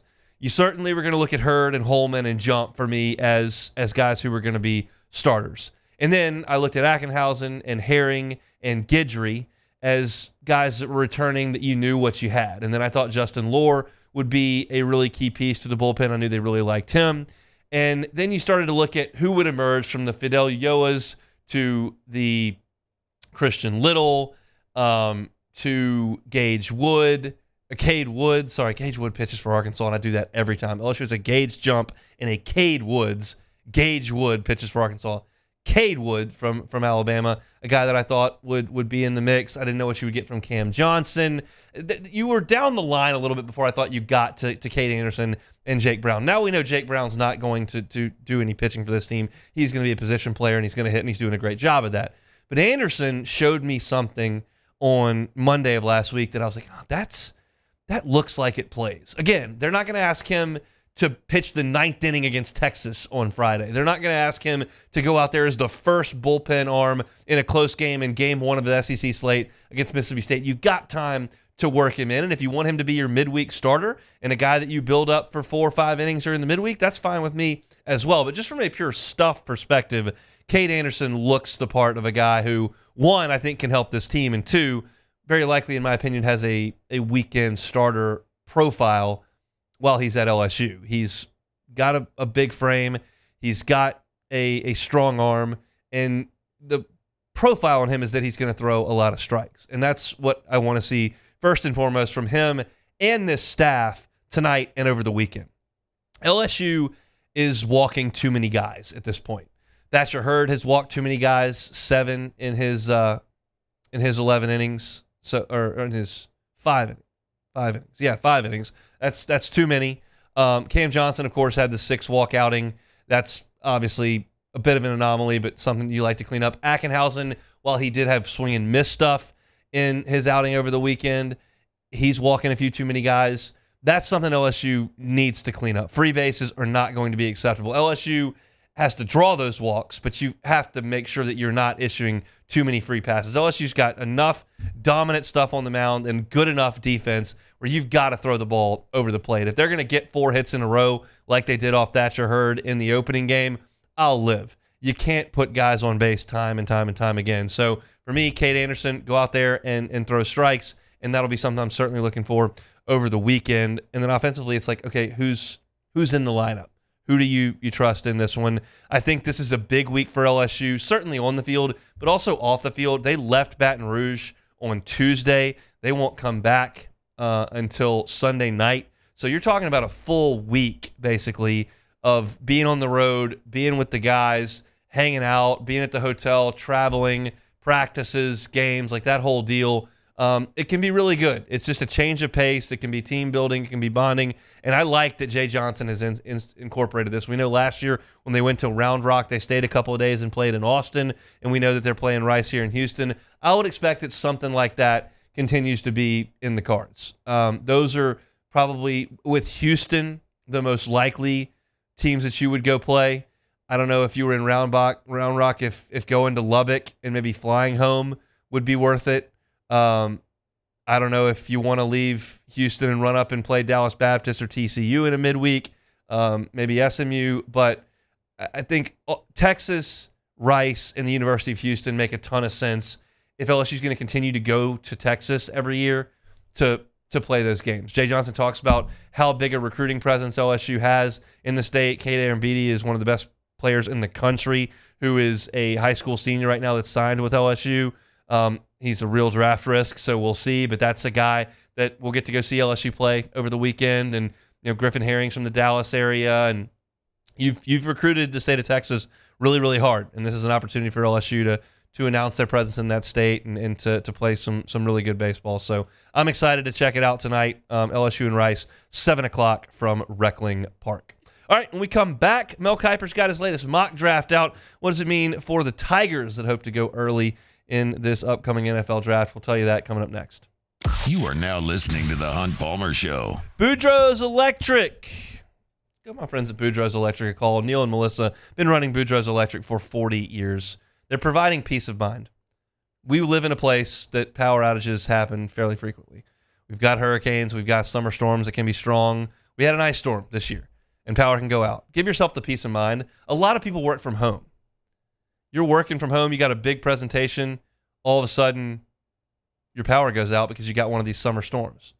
You can protect yourself against that with a Generac generator from Boudreaux's Electric. Every single Generac generator that Boudreaux sells you is going to come with a warranty of 7 to 10 years, depending on whether you use the air generator or the gas power generators. 7 to 10 year warranty. For the lifetime of that warranty, you're looking at $5.20 a day for the peace of mind of knowing you don't have to deal with power outages. Neil, Melissa, Boudreaux, that's my friends over at Boudreaux's Electric. Our listeners fire off their opinions on the jimsfirearms.net hotline at 499-1045. Keep listening for your next chance to shoot us your thoughts with the jimsfirearms.net hotline on 1045 ESPN Baton Rouge.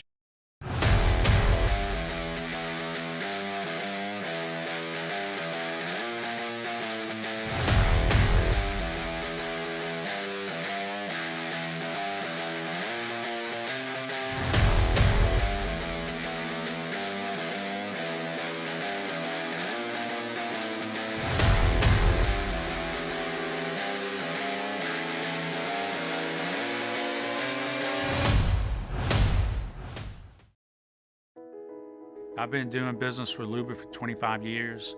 They're dependable, trustworthy. It's just the attention to detail with our clients. Our folks have years and years of experience. They're highly trained professionals. But many companies have that asset. What I'd like to think makes Luba a bit different is that we use those talents in a way that truly is dedicated to serving the needs of the folks who depend on us. Dylan Cruz here to tell you about Six Rings Baseball and Softball Camp. If you live on the North Shore and play ball, go to Six Rings Camps with former LSU assistant coach Dan Canaveri. His knowledge is second to none, and your child will improve and have fun doing it. Camps were held at Coquille Park and Six Rings Academy in Covington with 4 sessions over the summer. Full day and morning only sessions are available from ages 7 to 13. Go to sixringsbaseball.com or call 985-206-9096. Learn the game to love the game. Breck teamed up to reimagine your parks, and you imagined big. With your help, we went to work, creating 12 beautiful community parks across the parish. A family-sized water park, miles and miles of trails, and parks just for your dogs. There are more places to splash, to explore, to run wild, and even soar. You imagined, we delivered. Gold. Breck, your #1 park system in the nation. There it is, the extra mile, on the border of expected and extraordinary for those willing to go further, like vans customized for work or play, with safety and tech to keep you connected, supported by a 5-star sales, service, and finance team, and backed by the 1-star you know. So go the extra mile. It's never crowded, because so few have what it takes to go there. Mercedes-Benz Vans. Electricity is all around us, and our families depend on it. Every day is sparked by the power of a cold drink or a warm meal, a movie night, and a comforting light at the end of a dark hallway. From sunrise to sunset, playtime to bedtime, our team is ready to take care of your electrical needs, even in the case of an after-hours emergency. On Thursday's OTB, we recap LSU's midweek game against Rice, and we'll hear from the head man himself, Coach Jay Johnson. Plus, Coach Beth Tarina previews another big weekend for the softball team. Off the bench, 7 to 10 a.m., 104.5 ESPN.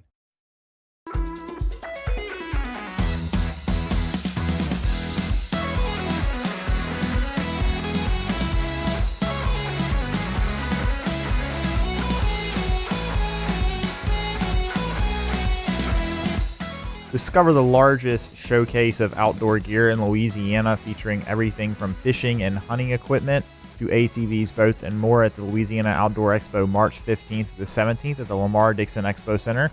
Register for your chance to win tickets today at 1045ESPN.com. You're listening to The Hunt Palmer Show on 1045 ESPN Baton Rouge. Fun show today. Appreciate Matthew Brune for stopping by.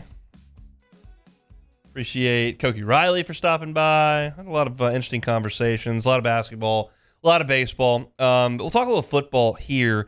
And Mel Kiper's latest mock draft has come out, and we're going to see a lot of these over the course of the next couple of months. And I think the vast majority of them are going to suggest that Caleb Williams will be the first pick, whether Chicago makes that pick or moves off of it. Ryan Poles was on ESPN Chicago yesterday and had some interesting things to say. It feels like the Bears are going to make that pick and to deal Justin Fields, but we'll see.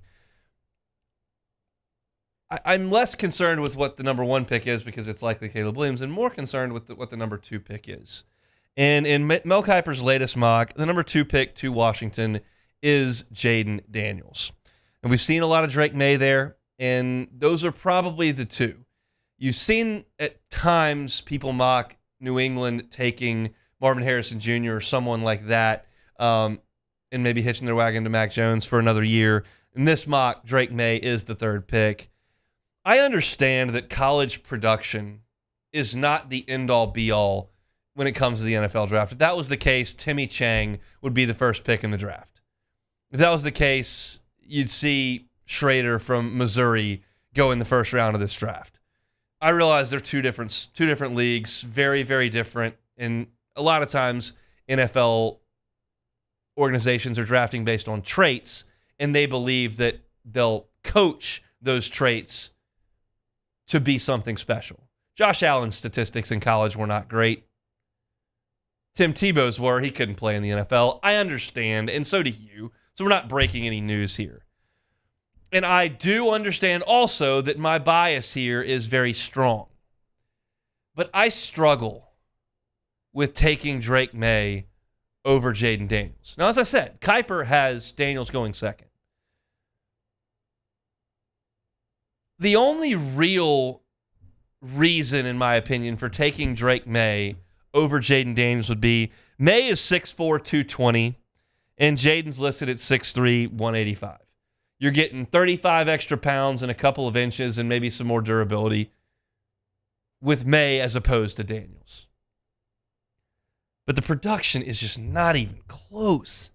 I know Malik Neighbors is really good. I know Brian Thomas is really good. I know Will Campbell's really good. I know Emory Jones is really good. I got it. North Carolina's surrounding and supporting cast, not quite as good as what Jaden Daniels had. I would also submit they played a little bit of a lighter schedule.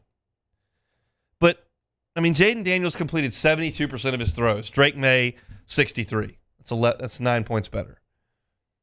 Jaden threw for 3,800 yards, May 3,600 yards. Jaden 11.7 yards per attempt, Drake May 8.7, 3 better for Jaden Daniels. Jaden threw 40 touchdowns, May 24, 16 TDs separated the two. May turned it over with 9 interceptions, Jaden Daniels 4. May ran for 449 yards. That's a nice go of it for quarterbacks. 449 yards. He is a very good athlete. Jaden ran for 1,134. It's just not even close in terms of production. And so I understand that there may be a team, whether it's Washington or somebody that wants to trade up, that likes the frame and the athleticism and thinks they've got somebody that's more durable with a stronger arm than Jaden Daniels. But if you just turn the tape on, I'm just not sure how you could come to the Drake May conclusion.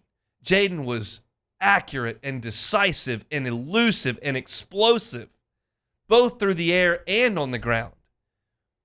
And you could try to sell that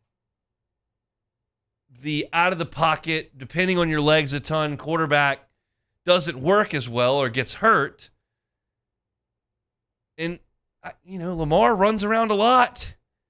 Josh Allen runs around a lot. Mahomes runs around a lot. He didn't as much this year because they're a little bit more quick game. But that's looked at. It used to be, well, he runs too much. That'll never work in the NFL. That day's gone. All the good quarterbacks move. And Jaden can't evade the rush against the Jets as well as he does against Mississippi State, but he's still got some Jets. He can still make explosive plays there. I'm with Mel here. I think it's got to be Jaden Daniels at 2. What does he think about the rest of the LSU guys? Well, he does have Marvin Harrison and Rome Odunze going in front of Malik Neighbors, has Malik as the third wide receiver taken, this time to the Bears. You see a lot of 6 to the New York Giants there. Mel sees it a different way, maybe thinks the Bears there at number 9. He's got Keon Coleman going as the next wide receiver, the 5th wide receiver off the board.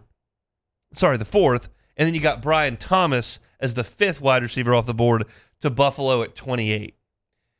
It feels like Brian Thomas goes before 28. You never know. You've got those runs, and there's a lot of tackles, and they may go bang, bang, bang, bang, bang. I don't think you're going to see a quarterback jump up there too quick. McCarthy's got a lot of buzz. Penix and Nix. I don't know if there's going to be a run there early that feels like the back half of the first round to me. Tackles could be earlier. Wide receivers, where's the run come? I think that it's a good chance that Brian Thomas is in the mix there. He's a little bit different player than those other guys. Harrison's got similar measurables. He's a little shorter. But Odunze's a good bit shorter and more of a shifty guy than Thomas. Thomas is your big play guy. He's your big body guy. He's your red zone guy. But either way, these three guys look to go in the first round. This mock that Mel just put out is very favorable to Jaden Daniels. Not quite as favorable to Malik, and certainly not as favorable to Brian Thomas, because you've seen Brian Thomas in the late teens in places. This has got him at 28. But hey, going to Buffalo in that spot, not the worst thing in the world if you're Brian Thomas. I realize he's from right here in the backyard, and those Buffalo winters don't exactly suit his hometown.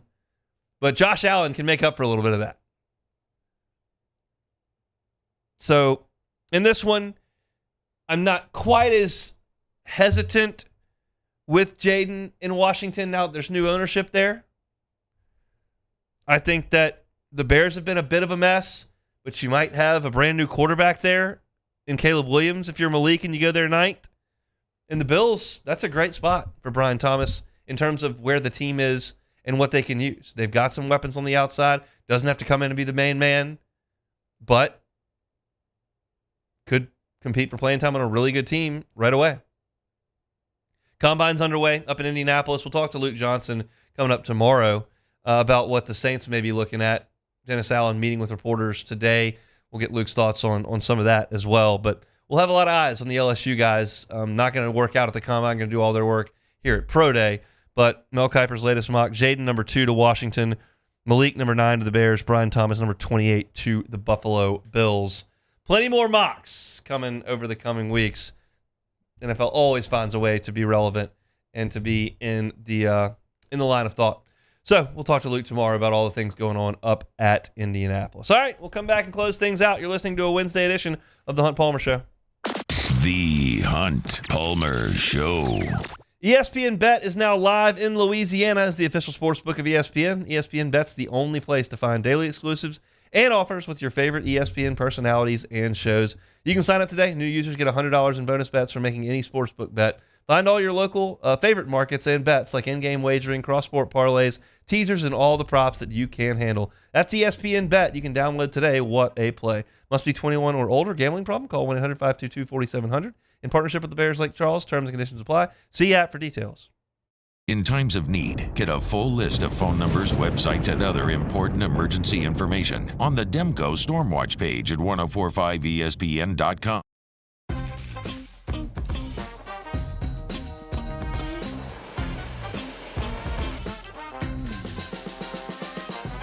The best kept secret in town is out. Discover Tallulah at the Renaissance Hotel on Bluebonnet.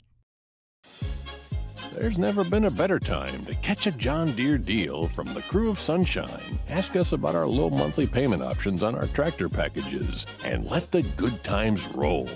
With equipment strong enough to power one of the world's largest celebrations, we've got your needs covered too. Learn more about what it means to be powered by Sunshine at sunequip.com. Some restrictions apply. See dealer for details. Offer ends April 30th, 2024. Was a humid day, barefoot children play, looking for that summer shade, time just slips away. Oh, Louisiana, some kind of hold on me, like cypress stumps, your roots are planted deep inside of me. Hey, it's Matt Moscona. For years, you've heard me tell you about Insurance Network of Louisiana, helping you find better coverage for less money. But it's not just for your home and auto. They also offer commercial property. So, retail stores, professional offices like doctors, dentists, attorneys, clothing boutiques. Insurance Network of Louisiana can find you better coverage for less money. They service the entire state of Louisiana, and they're local. So call today at 293-0450 or lainsurance.net. Jerry and Benny Payne began Central Plumbing Company out of their driveway in Tanglewood subdivision.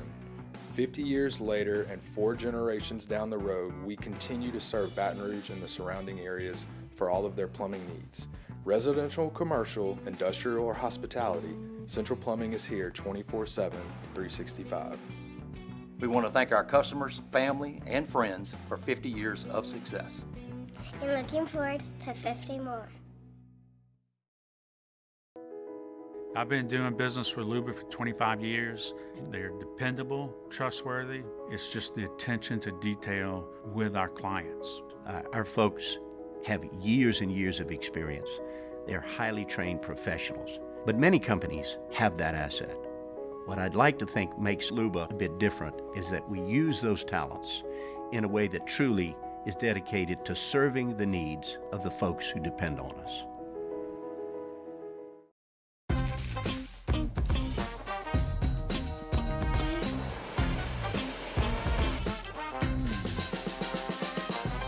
The best kept secret.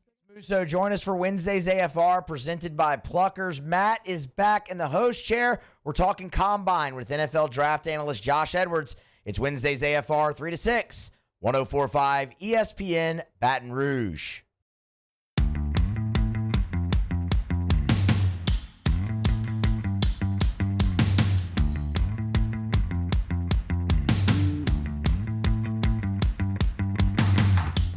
This is the Hunt Palmer Show on 104.5 ESPN Baton Rouge.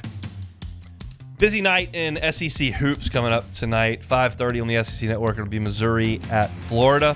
The big one is at 6 o'clock on ESPN2. Auburn is headed to Knoxville to play the Tennessee Vols.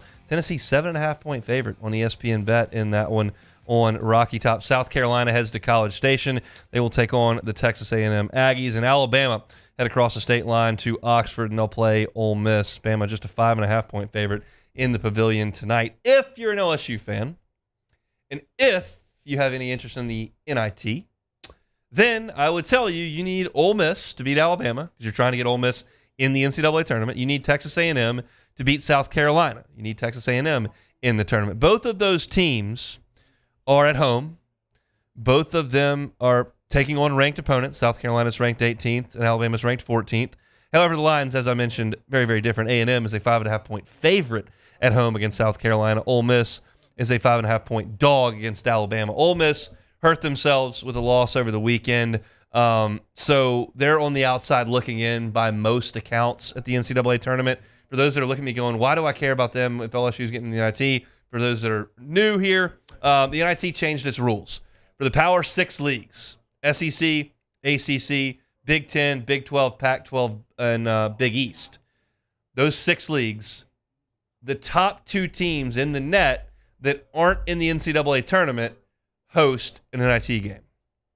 So, right now, A&M and Ole Miss have significantly better nets than LSU. If they don't make the NCAA tournament, they're going to host an NIT game, and LSU will either be on the road to the NIT or just not in it at all.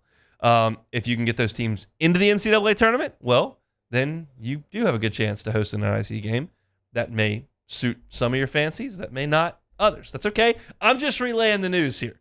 So if you don't care about any of that and you're saying, I'm just going to watch LSU's baseball team play tonight, well, that's something you can do as well. I'll have eyes on Auburn and Tennessee. My gut tells me with the line that big at 7.5 that I would take Tennessee to cover. We'll see, though. Auburn has been pretty good most of the year. That's the big one at 6 o'clock on ESPN2. LSU and Rice tonight, 7 o'clock. I think LSU is going to go over there and win that game. Rice is pretty good, certainly not at the height of their powers like they were under Wayne Graham, but I think LSU may have gotten a little wake-up call on Saturday, and I think Jay Johnson wants things to look a lot different. It would be easy to kind of look ahead to Texas on Friday night, but you're on the road for the first time, might have the gray unis on for the first time. You got a freshman pitcher who's certainly not going to be looking ahead to the Texas game. He's going to be locked in. So I'm looking for LSU's offense to kind of emerge tonight and make some plays and score some runs, and looking for Cade Anderson to look very good. And you'll see a cavalcade of relievers coming in after him. Hopefully LSU can get it done at Rice the way they did at Texas last year in a big midweek game outside Alec Box Stadium. Again, I mentioned earlier, that game's at 7 o'clock. If you want to listen to it, you can hear it on 100.7 The Tiger. Matt McMahon's call-in show is going to be tonight at 7 o'clock on Eagle 98.1. You can stream it, though. That's more your bag. You can do that on ESPN Plus. They'll have that one from Houston, Texas. All right, Beck, take it or leave it. All righty, first one here. Saudi Arabia's public investment fund strikes again. The Men's Professional Tennis Tour have agreed to a 5-year partnership with them that includes naming rights for the ATP rankings. The Saudis will have their hands in every major sport in the next 5 years. Take it or leave it. I'll take it. It's attractive to people involved because there's so much money. And while I think there may be some resistance on its face to the Saudis like coming into the NFL, the fact of the matter is if you let them come in and be part of a group that buys a franchise for an exorbitant amount of money, you raise the market for your team if and when your family decides to sell, if you're an owner and have a vote there. So obviously the players are probably going to want it because it creates more money for them to make, and the owners want it because it creates more value for their franchises.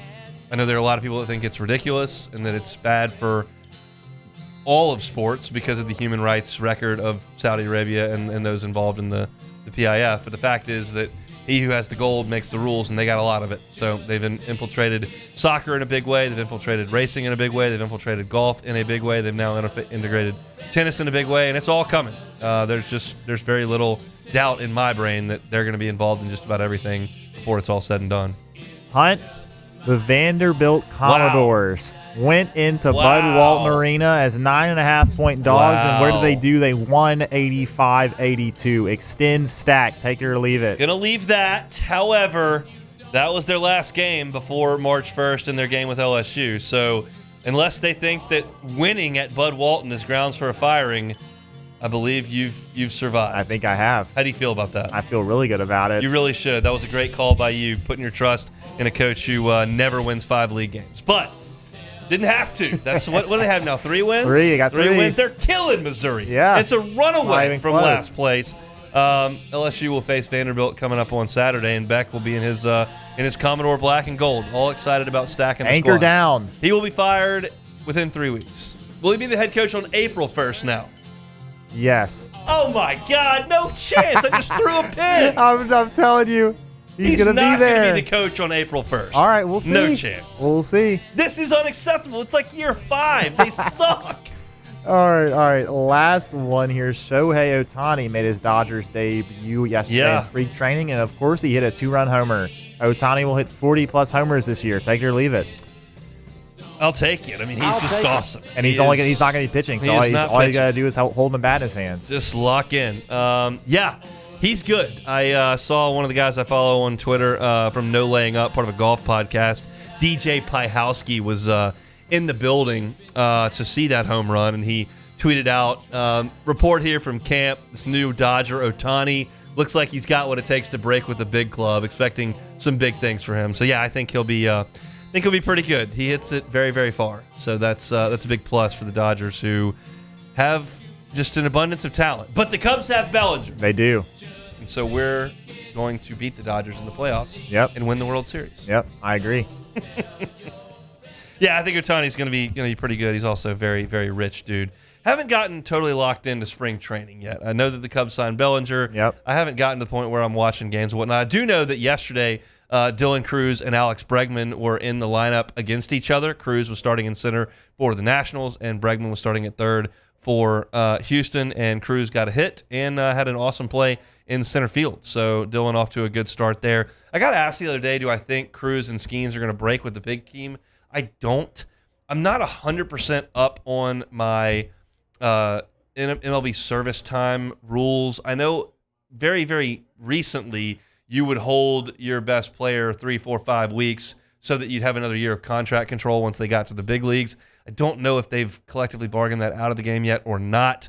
But neither the Pirates nor the Nationals are going anywhere fast this year, so I don't know if they'll be in a huge rush. I think Skeens takes the ball today for the first time in spring training, but it looks like Dylan's off to a good start, which surprised absolutely nobody. He is quite good at hitting the baseball. I think the Cubs had a tie yesterday, actually, because I don't think they play extra innings. They do not. You're done. We're not going to throw another pitcher out there. Go and go play some golf. That's how it works over at spring training. All right, that's it for today's show. Open things up talking about LSU and Georgia on the hardwood. Nice win for the Tigers there at the buzzer. Koki Riley covers the baseball team for The Advocate. He's going to be with us every single Wednesday at 1:15. He joined us from Houston today. It was a What If Wednesday.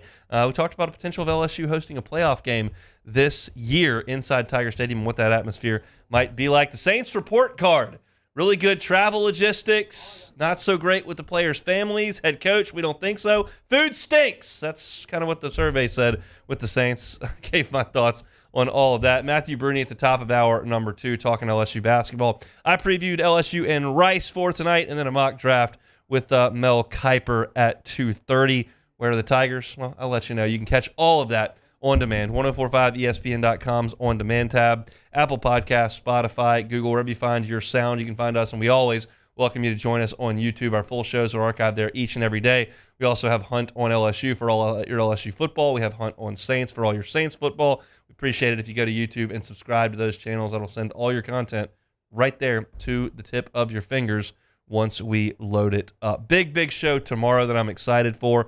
We'll certainly recap LSU and Rice from Houston.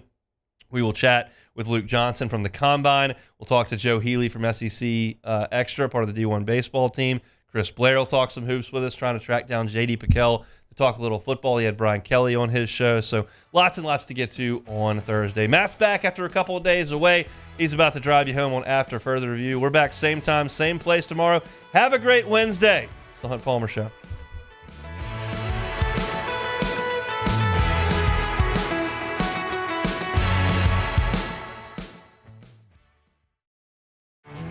There it is, the extra mile, on the border of expected and extraordinary, for those willing to go further, like vans customized for work or play, with safety and tech to keep you connected, supported by a 5-star sales, service, and finance team, and backed by the 1-star you know. So go the extra mile. It's never crowded, because so few have what it takes to go there. Mercedes-Benz Vans.